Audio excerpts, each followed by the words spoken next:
खैर मकदम है फिर से आपका एक बार किसी न किसी मेहमान के साथ आपको रूबरू कराने की भरपूर कोशिश में लगे रहते हैं हमेशा। आज 1 दिसंबर वर्ल्ड एड्स डे मनाया जाता है। इसी ज़िम्न में हम भी आज कुछ सवालों के जवाब ढूंढने निकले हैं। हमारे साथ है डिस्ट्रिक्ट हॉस्पिटल शोपियान के medical officer doctor Mushtaq Ahmad Pal Sahab. बहुत बहुत शुक्रिया, आपने अपना कीमती वक्त हमें दिया। तो आज वर्ल्ड एड्स डे मनाया जाता है। अगर हम पहले इस टर्म को देखें, वर्ल्ड एड्स डे या एड्स, वो कौन सी चीज है? देखिए सर, मैं आपका खैर मकदम करता हूँ कि आप यहाँ पे आ गए और जो हम कुछ बोलेंगे ये लोगों तक पहुँचेगा। बिल्कुल। तो इससे लोग अवेयर हो जाएंगे कि मतलब एड्स क्या है, HIV क्या है, मतलब कैसे हमें प्रिकॉशंस करने हैं, इससे क्या प्रॉब्लम हो रही है, मतलब कैसे क्या ट्रीटमेंट है इसका। पहले मैं आपको ये कहना चाहता हूँ कि जो हमारा डिस्ट्रिक्ट हॉस्पिटल शोपियान है, यहाँ पे हमारे जो मेडिकल स्टूडेंट साहब है डॉक्टर खालिद अब्बास साहब, उसने भी आज यहाँ पे प्रोग्राम रखा है डिस्ट्रिक्ट हॉस्पिटल शोपियान में, वो भी चल रहा है। तो इसके साथ मैं आपको ये मतलब लाइव भी दे रहा हूँ कि मतलब ये HIV है क्या। सर एक्चुअली जो ये HIV है, ह्यूमन इम्यूनो डिफिशिएंसी वायरस, ये एक वायरल डिजीज है।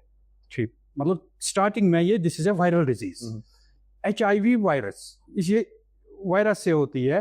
तो सर जब इसको मतलब टाइम जो हो जाता है, मतलब 1-2 साल हो जाते हैं, ये कैसे हो जाता है? ये HIV जो ये वायरस है, हमारे जो जिस्म है इसमें होती है WBCs, वाइट ब्लड सेल्स। बिल्कुल। उसमें एक सेल होती है CD4 T sales. CD4 T sales जो हमारे जिस्म में होती है, वो हमारे जिस्म में काम आते हैं, वो अगेंस्ट मतलब इन्फेक्शन, वो फाइट करती है अगेंस्ट इन्फेक्शन। तो जो ये HIV वायरस है, ये अटैक करता है उन पर CD4 T सेल्स पे। जब ये CD4 T सेल्स पे अटैक करता है, तो 1 साल 2 साल 3 साल तक ये इनका लाइफ स्पेन कम करता है। जो इसका मतलब काउंट है हमारी जिस्म में, दैट विल गो बिलो 200। जब इसका काउंट बिलो 200 हो जाएगा, सो it will produce a syndrome that is called AIDS, AIDS, acute immunodeficiency syndrome। जब किसी इंसान को पहले HIV होता है, ये वायरस इन्फेक्शन होता है, फिर अगर उसको मतलब पता नहीं चलेगा या वो ट्रीटमेंट नहीं करेगा, तो टाइम गुजरने के साथ साथ जब इसकी CD4 T सेल्स डिक्रीज हो जाएंगे टिल 200, तो उसको एड्स हो जाता है। तो एड्स होने की वजह से उसको मल्टीपल डिजीजेस हो जाते हैं, मतलब उसको डायरिया हो जाता है, उसको ओरल क्रश हो जाता है, या कोई भी डिजीज, कैंसरस डिजीज हो जाती है, उसको साइटोमेगालो वायरस हो जाता है, मतलब इन्फेक्शन हो जाता है उसको। मल्टीपल डिजीजेस उस इंसान को हो जाते हैं। फिर जब उसको उनके लिए ट्रीट करते हैं, पहले हम उसको करवाते हैं फिर HIV स्क्रीनिंग, तो उसमें निकलता है वो HIV पॉजिटिव पेशेंट। तो इसीलिए इसमें ये करना चाहिए कि जो भी कोई इंसान हो, पहले मतलब इसका रूट कैसे हो जाता है, ये मतलब कैसे हो जाता है ये HIV इन्फेक्शन। सर देखिए, अगर हम अभी मतलब सिरिंजेस हम या नीडल शेयर करेंगे, हम मतलब एक की नीडल दूसरे को लगाएंगे, उससे ये शेयर हो जाता है। या अगर कांटेक्ट हो जाएगा, कोई फीमेल पार्टनर होगा, मतलब बाय डूइंग इंटरकोरस वो होगा इन्फेक्टेड पेशेंट, तो उससे हो जाता है ये। या सर अगर हम ब्लड ट्रांसफ्यूजन दे देंगे पेशेंट को, हम उसको इन्वेस्टिगेशन नहीं करेंगे, पहले ऐसे ही ब्लड ट्रांसफ्यूजन देंगे, वो प्रिकॉशंस हमें करने हैं ब्लड ट्रांसफ्यूजन देने के टाइम, कि हमें पहले इन्वेस्टिगेशन करने हैं फिर ब्लड ट्रांसफ्यूजन देना है। या हमें अभी अगर पेशेंट आएगा कोई, हमें उसको मतलब कोई जनरल ट्रीटमेंट करना है, पहले हमें उसको इन्वेस्टिगेशन करना चाहिए, उसको बोलते हैं प्री प्रोफाइलैक्सिस, क्योंकि हमें उसे पता चलेगा कि पेशेंट को मत कोई इन्फेक्शन है, कुछ प्रॉब्लम है या HIV है, तो ताकि हम उसको मतलब अलग से ट्रीट करें। उसके लिए मतलब अलग प्रिकॉशंस या अलग प्रोटोकॉल है। या अभी कोई मदर होती है, मदर को हमें टेस्ट करना चाहिए, मतलब ANC जिसको हम बोलते हैं, एंटीनेटल चेकअप जो होते हैं, तो वो हम करते हैं सब। तो उससे क्या होता है कि हमें पता चलता है कि मतलब कोई मदर HIV पॉजिटिव मत है, क्योंकि अगर HIV पॉजिटिव होगी तो जो बच्चा होगा वो भी HIV पॉजिटिव बन जाता है। तो ब्रेस्ट फीडिंग से भी मतलब ये HIV हो सकता है। तो यहाँ पे आपको रोकना चाहूँगा, उसके लिए माजरत चाहता हूँ। एक जहन में मेरे सवाल आया कि जो HIV है, ये मान लीजिए कि एक इनिशियल स्टेज है, जो एड्स है फिर वो लास्ट स्टेज है इसका, फिर वो दैट इज जो पहले होता है HIV होता है सर, मतलब टिल 2-3 ईयर से HIV रहता है। तो क्या ये HIV भी ट्रीटेबल है?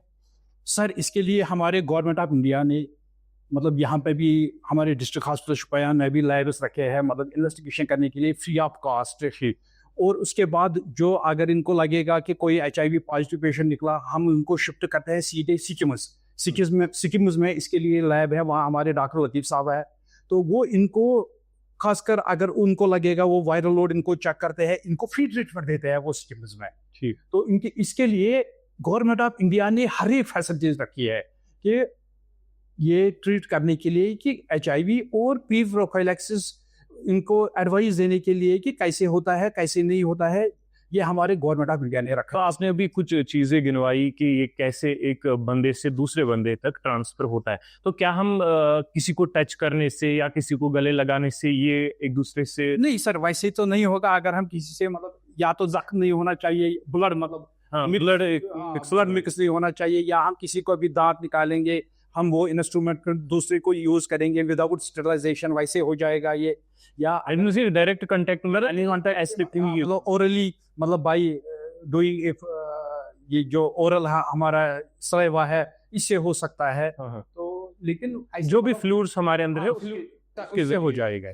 तो जब एक पेशेंट को HIV लग जाता है तो उसको कैसे पता चलेगा कि अर्ली, जिसे हम अर्ली सिम्टम्स कहते हैं, तो क्या कुछ सिम्टम्स उसमें देखने को मिलते हैं? देखिए सर, ऐसे तो अर्ली इसमें कोई सिम्टम ऐसे नहीं होता है कि मतलब हमें पता चलेगा कि HIV हुआ है, लेकिन ये हर एक इंसान को चाहिए कि गवर्नमेंट ऑफ इंडिया ने फैसिलिटीज रखे हैं।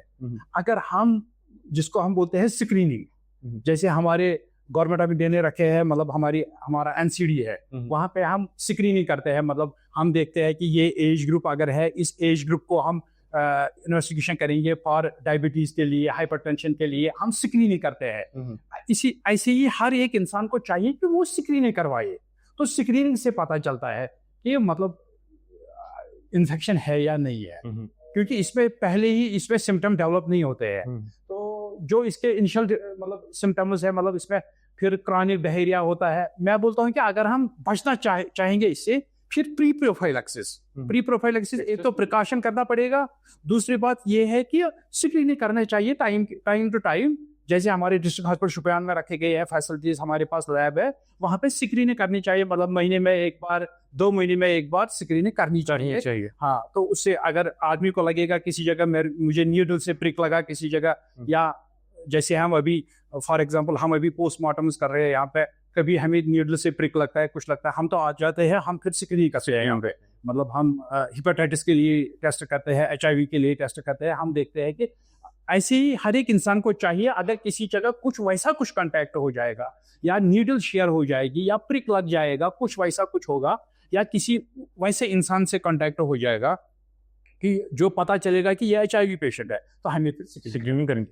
तो ये रही HIV की बात। अब हम अगले स्टेज पे चलते हैं, एड्स में। तो क्या कुछ सिम्टम्स उसको होते हैं स्टार्टिंग पे जब ये एड्स लग जाता है? सर सबसे पहले तो इसको तो डायरिया तो रुकेंगे नहीं डायरिया, इसको ओरल थ्रश हो जाता है सर, और इसको मल्टीपल इन्फेक्शंस हो जाते हैं, मतलब even in their will be cancers, मतलब मल्टीपल इन्फेक्शंस, कैंसर्स हो जाते हैं, मेनिंजाइटिस हो जाता है, जैसे अभी प्रेग्नेंट लेडीज है टॉक्सोप्लाज्मोस हो जाता है, मतलब टारिच इन्फेक्शन हो जाता है उनको सर। तो मतलब फिर इसको मल्टीपल डिजीजेस हो जाते हैं, क्योंकि इसकी जो फिर इम्यूनो कॉम्प्रोमाइजर बन जाता है, तो इसको हर एक डिजीज फिर अटैक कर जाती है। लेकिन फिर हर एक को चाहिए कि वो इन्वेस्टिगेशन करे, स्क्रीनिंग करे, उसके बाद अगर इसको चाहे, इनको मेडिसिन भी गवर्नमेंट ऑफ इंडिया फ्री दे रही है, तो इनको मेडिसिन लेना चाहिए, तो ये तो मतलब अपनी जिंदगी जी सकते हैं। तो अभी के लिए हरिमला जो हेल्दी पर्सन्स हैं, उनके लिए उन्हें क्या करना चाहिए, कौन से प्रिकॉशंस उन्हें लेने चाहिए ताकि वो इस बीमारी से दूर रहे? क्योंकि हमारी गवर्नमेंट भी काम कर रही है कि 2030 से इस चीज को हम दूर रखे अपने। उसी को बोलते हैं सर प्री प्रोफाइलैक्सिस, मतलब एडवाइस। जैसे अगर किसी को अभी ब्लड ट्रांसफ्यूजन देना है तो पहले इन्वेस्टिगेशन करना चाहिए, अगर अभी हम दांत निकालेंगे किसी जगह, पहले इन्वेस्टिगेशन करना चाहिए, और उस जगह पे जाना चाहिए जो हमारे हेल्थ प्रोफेशनल्स हैं, उनको भी ये ख्याल रखना है कि जो भी हम इंस्ट्रूमेंट यूज़ करेंगे, चाहे ड्रेसिंग में, चाहे मतलब डेंटल प्रोसीजर में, उनको वो स्टरलाइज करके ही यूज़ करना है, या चाहे हमें जैसे हमें लेबर सिस्टम में ये होता है, तो वहाँ हमें स्टेरलाइज्ड मतलब प्रोटोकॉल यूज़ करना चाहिए। जो प्रोटोकॉल है एज पर हेल्थ गाइडलाइंस वही हमें यूज़ करना चाहिए। मतलब जैसे हम है अभी, हमें पेशेंट को देखना है, अभी कोई पेशेंट आ गया तो हमें मतलब प्रॉपर हैंड वॉशिंग जो हमें करना चाहिए, प्रॉपर ग्लव्स लगाने चाहिए, प्रॉपर मतलब जो हमारे पास है सेग्रीगेशन का सिस्टम है, प्रॉपर सिस्टम रखना चाहिए, तो उससे हम बच सकते हैं। तो बहुत बहुत शुक्रिया आपका। ये थे हमारे साथ डॉक्टर मुश्ताक अहमद पाल साहब, जिन्होंने रोशनी डाली इस चीज़ पे कि कैसे लग जाता है और कैसे हम इस चीज़ से बच सकते हैं।